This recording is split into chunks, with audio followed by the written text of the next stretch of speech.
So, where do we start? You're a fascinating guy because hey, you have been entrepreneuring yourself a lot. So, let's start with the beginning. Let's go cut to chase and go right to the real thing.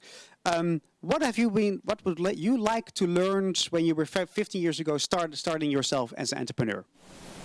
So my wandering into entrepreneurship was definitely accidental. I was a researcher at Delft University, Okay. and I accidentally had a good idea. And being an engineer, my core focus was on developing the technology. And I even wrote a little book. And in that book, I said, "Well, the industry will pick that up."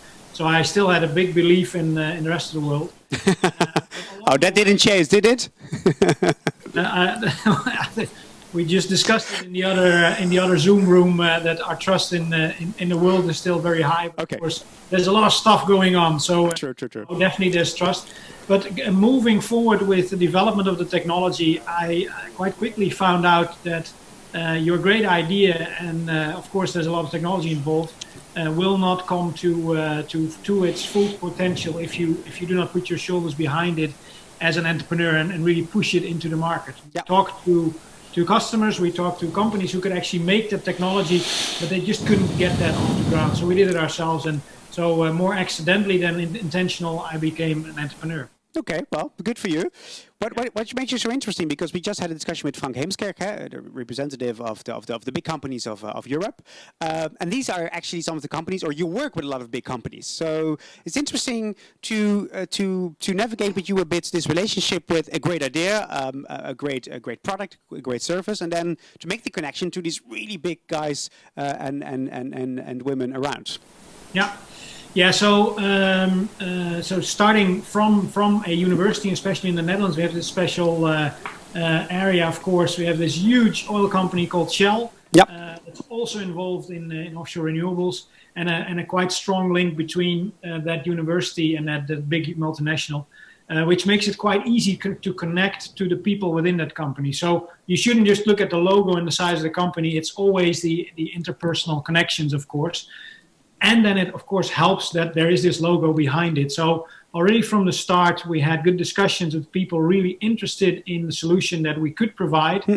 And then it's basically sailing the waves, because there's no one ever who's going to sign the contract immediately. And that's a very long process. And what I found, the beauty of being a small startup entrepreneurial entity going into these big companies is actually, together with those individuals, you can actually really change things in those big multinationals. And as you start out, so when you do your first startup and you start presenting your big solution to their big problem, there's definitely hurdles to overcome.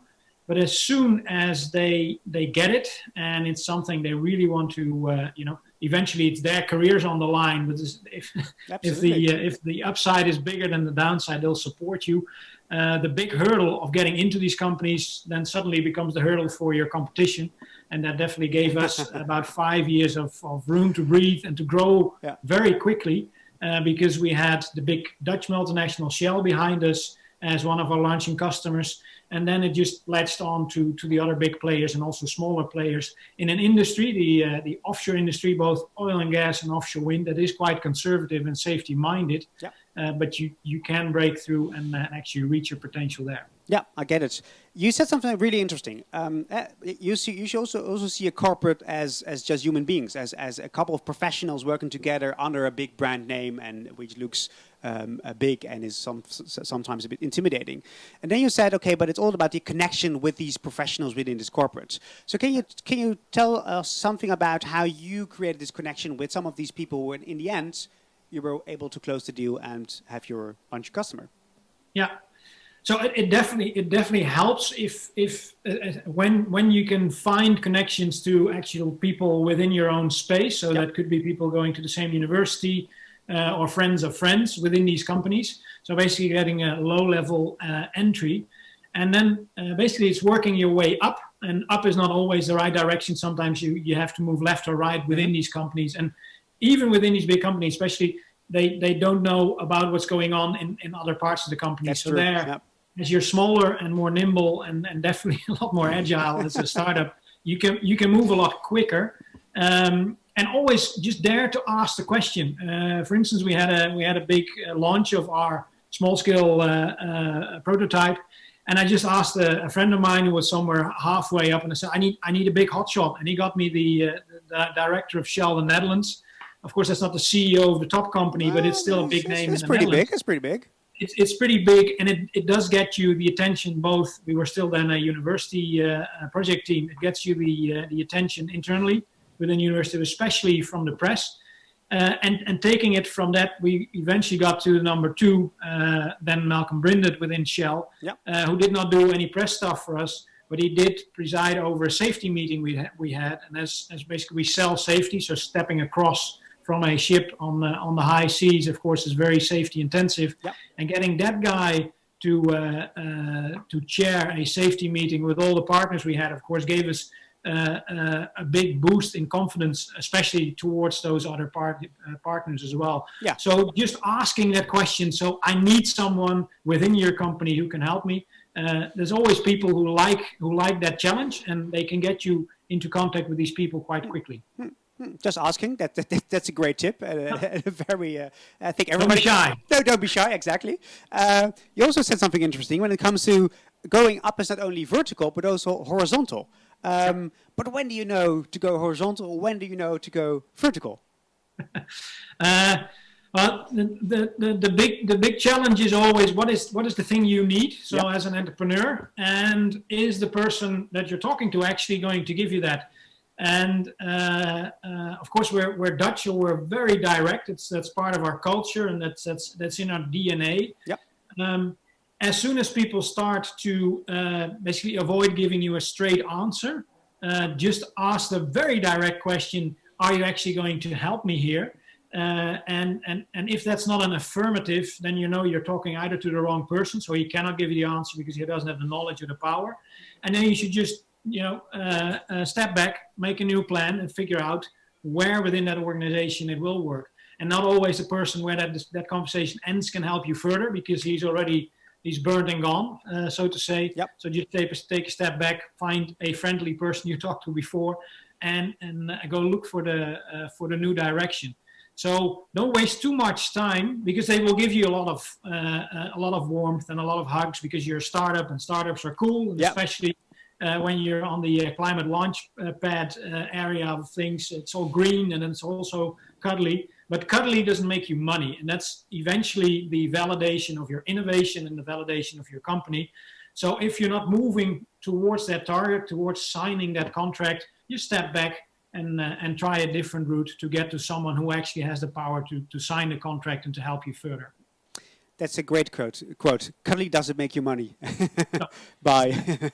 Maybe in some fields. Make you feel good, but it doesn't make you money. Yeah. Yeah, exactly. We're almost out of time, but let's have a look. You gave already some really nice tips when it comes to this approach to corporates as being professionals and make the right connection.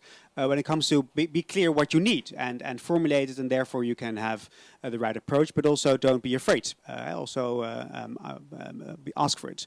Is there one last tip you would like to give in your experience you had over the last couple of years? We know everybody is watching. They're launching startups. They're already in the startup scene. They're thinking of becoming a startup. So something we left out, which is still very beneficial if you're thinking about launching, but also find the right client and make the right connection with maybe a big corporation as one of your launching clients.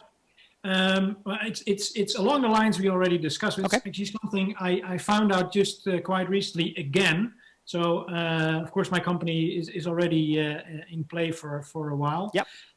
So as your company grows, but it doesn't have to be as big as Ampelmann. It can be your small startup company. Eventually, you are the CEO of that company, and that basically puts you on the same level, even with the CEO of a much larger company who can be a member of Frank's little team. Play it from that strength. So we have a new offering out in the market, and of course we have the pandemic. We're working a lot in the oil and gas market, which has completely collapsed at the moment. So everyone is reorganizing, and there's no money at all for new stuff. And still reaching out to those CEOs, they have troubles on their mind, and they are definitely open for a good conversation with a peer, and you're a peer, you're a CEO. who has a solution that will actually save them money in the future. So I knew that.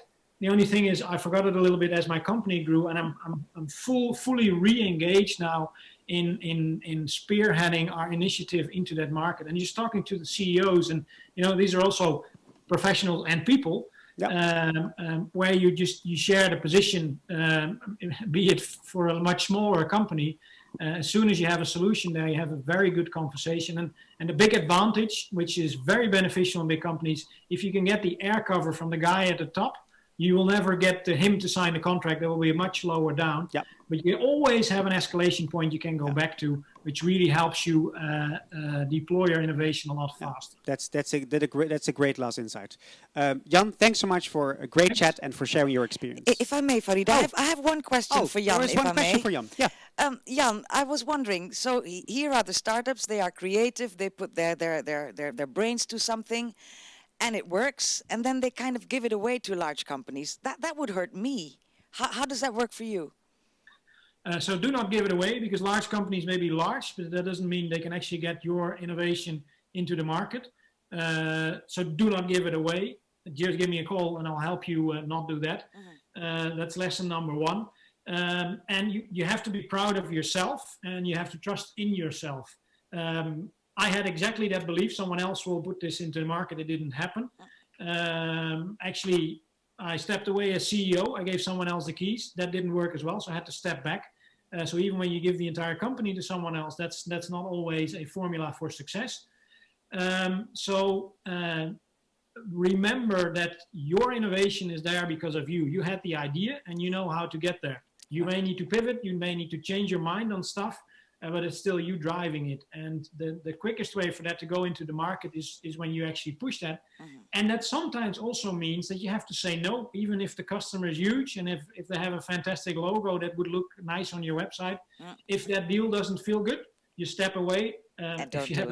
If you have a good innovation, you should have more customers than just one, and take the next guy. Got it. Thank you.